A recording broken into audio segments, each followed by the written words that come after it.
sejarah ruatan sendiri itu sudah turun-temurun sejak zaman dahulu, bahkan pada zaman kepercayaan animisme, dinamisme, hingga peradaban Hindu-Buddha, hingga diteruskan dengan peradaban Islam. Ini dikembangkan oleh juga para wali, ya, terutama wali-wali yang masih menggunakan tata cara Jawa atau tata cara tradisi dalam penyebaran agamanya. Contohnya adalah Sunan Kalijogo dan lain sebagainya. Sunan Muria itu termasuk orang-orang yang mengembangkan tradisi dulu yang diadopsi, digabungkan dengan tradisi Islam pada masa itu. Nah, sejarahnya seperti itu. Jadi ruatan itu tidak hanya muncul ujuk-ujuk kalau secara Islam itu adalah ru'yah, ya, itu ru'yah. Tapi ruatan itu lebih dari ru'yah, karena ruatan itu mempunyai energi-energi yang lain dengan ru'yah, walaupun ada beberapa yang sama. Dalam ruatan pun ada beberapa cara yang sama dengan ru'yah, menggunakan ayat-ayat yang digunakan untuk ru'yah. Nah, itu adalah sejarahnya. Jadi mulai dari zaman dahulu hingga zaman para wali itu tetap menggunakan cara itu. Cuma pada tempo dulu itu mungkin ruatan itu masih menggunakan sesaji-sesaji yang digunakan untuk lelembut dan lain sebagainya. Tapi ketika para wali itu digunakan sesaji ini untuk bersedekah, artinya menggelar sesaji itu untuk dimakan bersama, untuk diberikan kepada masyarakat. Nah, itu yang kita gunakan saat ini. Ruatan sendiri itu dibagi menjadi dua, yaitu ruatan Sukerta dan ruatan Sengkala. Ruatan Sukerta adalah ruatan yang digunakan atau diperuntukkan oleh orang-orang yang mempunyai takdir buruk, atau sudah menurut kepercayaan Jawa itu orang-orang yang sudah ditakdirkan mempunyai energi negatif, seperti anak ontang-anting, ada sendang kabeh pancuran, ada kedono kedini, ada kemba pendowo, gitu. Pendowo, terus kemudian dan lain sebagainya, banyak sekali.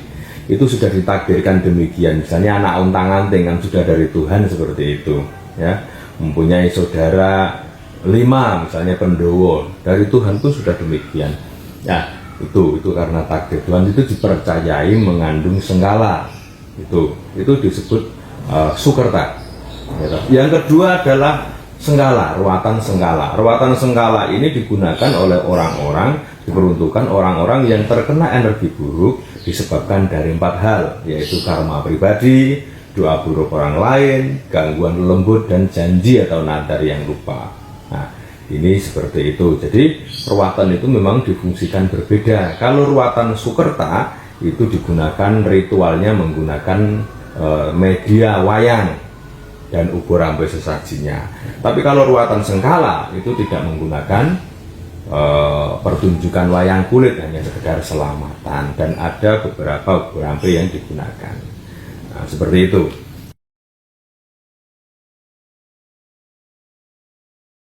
Yang pertama dari orang tua, karena orang tua itu adalah seorang dalang, dan seorang dalang yang dijuluki sebagai dalang ruat, artinya beliau itu bisa meruat. Menurut kepercayaan Jawa adalah orang yang bisa meruat adalah keturunan dalang ruat, maka boleh meruat, tapi tentunya dengan syarat-syarat tertentu. Selain dari ayah, itu mendapatkan ilmu ruatan dari berbagai macam guru atau berbagai guru. Ya, ada ruatan secara kejawen ada, dan ruatan yang secara Islami ada. Dan di sini di saya sendiri ruatan kita gabungkan antara kejawen dan Islami sesuai dengan koridor-koridor yang berlaku. Ini yang digunakan. Mengapa harus dilakukan ruatan? Nah, saya katakan tadi untuk ruatan, gitu, kalau ruatan Sukerta kan jelas disebabkan oleh orang-orang yang memang ditakdirkan mengandung balak atau Sukerta, Sukerta seperti itu. Oleh sebab itu mereka cenderung mempunyai karakter yang berbeda, secara auratik dan secara gelombang tubuh pun berbeda, gitu. Sengkala ruatan sengkala juga sama, diperuntukkan orang-orang yang terkena sengkala, karma pribadi, doa buruk orang lain, gangguan lembut, dan janji yang lupa. Semuanya itu menyebabkan energi buruk yang terdapat pada tubuh mereka. Nah, untuk meneliti, untuk mengerti aura buruk atau gelombang buruk, oh orang ini ada sengkalanya, oh orang ini tidak ada sengkalanya, itu melalui deteksi. Gitu. Deteksinya harus menggunakan deteksi aura. Orang yang mempunyai sengkala itu auranya akan cenderung keruh dan gelap. Kemudian tidak seimbang atau tidak apa ya namanya, tidak normal. Artinya kegelapannya itu tidak normal. Jadi berbeda. Gitu. Kemudian secara gelombang, orang-orang yang mengandung sengkala ini mempunyai gelombang tubuh yang panas. Gelombang artinya tubuh manusia itu mengandung aura dan gelombang. Ya, kita bisa deteksi manakala tangan kita satukan seperti ini, maka ada gelombang di sana. Ya, ada gelombang seperti ini, ada semacam gerakan. Ya, gelombang inilah yang kita rasakan, kita deteksi. Oh, orang ini terkena sengkala, oh orang ini tidak. Walaupun nasibnya mungkin tidak jauh berbeda, mungkin rezekinya buruk, atau sakit tidak sembuh-sembuh, atau jodohnya jauh, atau apa itu, nyalon sesuatu, nyalon lurah atau bupati atau apa tidak jadi-jadi, terus kemudian apa itu rezekinya betul-betul mampet, terus kemudian kantong bolong itu dia rezekinya banyak cuma tidak bisa menyimpan, terus kemudian susah untuk naik, menciptakan karir, susah menjadi usahawan dan lain sebagainya karena energinya tersumbat di sana dan dulu. Nah, oleh sebab itu ruatan itu fungsinya adalah untuk membersihkan energi tersebut hingga menjadi netral, sehingga seseorang itu bisa hidup secara normal.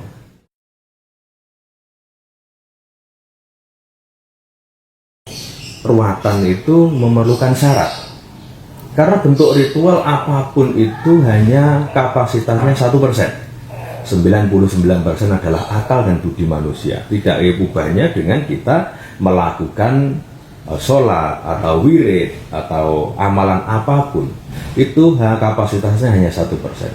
99% adalah akal dan budi manusia. Artinya apa? Akal kita harus percaya bahwa dengan ritual itu kita dapat menyelesaikan permasalahan kita. Hati kita harus mempunyai keyakinan bahwa dengan ritual itu maka akan terselesaikan apa yang kita harapkan. Nah, begini. Karena ritual itu hanya 1%, fungsinya 90% adalah akal dan budi manusia, artinya kepercayaan dan keyakinan kita. Diibaratkan anak panah, ruatan itu berada di ujung atau bedor atau lancipnya, itu bedor anak panah. Sedangkan apa itu apanya itu? Busurnya ya. Busur itu sebagai pegangan kita, ya, kepercayaan kita. Terus kemudian langkatnya, gendewonya, yang kita angkat ini adalah keyakinan kita. Jadi tajamnya itu adalah ruatan itu sendiri, ritual itu sendiri. Pegangan busurnya, tangkai busurnya itu adalah kepercayaan kita. Kemudian ketika kita menariknya ini adalah keyakinan kita. Begitu kita lepas, jebret. Nah, ini maka ritual itu akan berlangsung bersama-sama sehingga membentuklah 100% dari hasil ritual itu akan menjadi kenyataan. Lah, tidak jauh berbeda dengan doa kita, wirid kita, sholat kita, dan lain sebagainya yang bentuknya sebuah ritual. Diperlukan adalah tujuan, kepercayaan, dan keyakinan. Disinilah menjadi sebuah kolaboratif sehingga kepercayaan itu dan keyakinan bisa mendorong sebuah tujuan, sebuah ritual.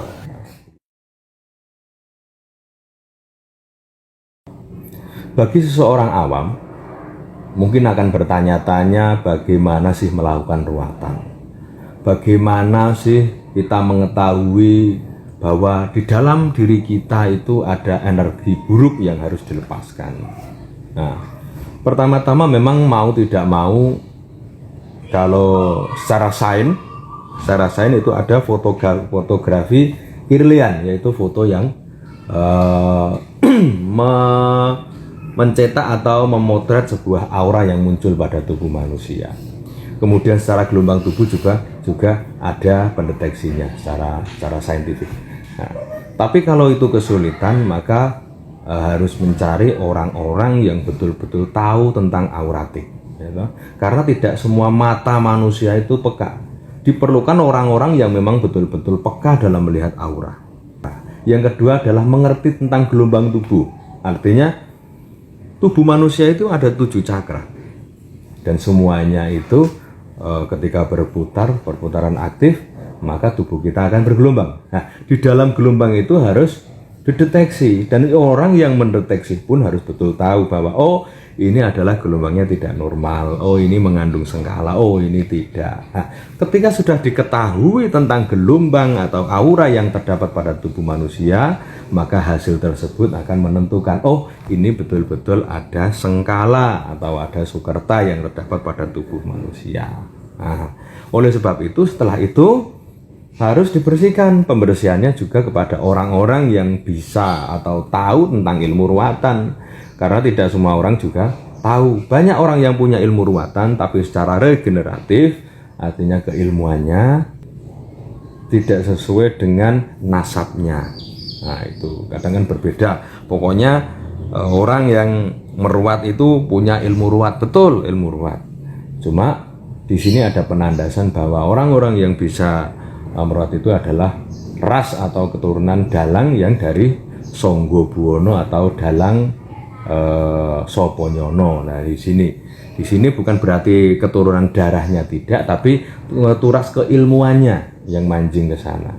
Nah, seperti itu, tidak mereka-reka membuat sendiri dengan cara itu. Nah, orang yang ingin diruat, maka beliau harus mendatangi orang tersebut, orang yang bisa meruat itu, sehingga terjadilah kesepakatan dan ada keyakinan dan kepercayaan dalam dirinya untuk melakukan ritual itu. Nah, saya kira seperti itu penjelasannya tentang ruwatan. Tentang ruwatan itu apa, mengapa harus dilakukan ruwatan, terus kemudian kemana kita melakukan ruwatan, ini sudah jelas. Boleh dikatakan bahwa ini adalah ilmu, sebuah cara adat, ya, cara orang-orang Jawa untuk melepaskan diri dari pengaruh buruk atau energi buruk yang disebut sengkala atau sukerta yang terdapat pada tubuh manusia. Ini adalah sebagai ikhtiar agar hidup kita menjadi lebih baik, jauh dari bala dan dekat dengan keberuntungan.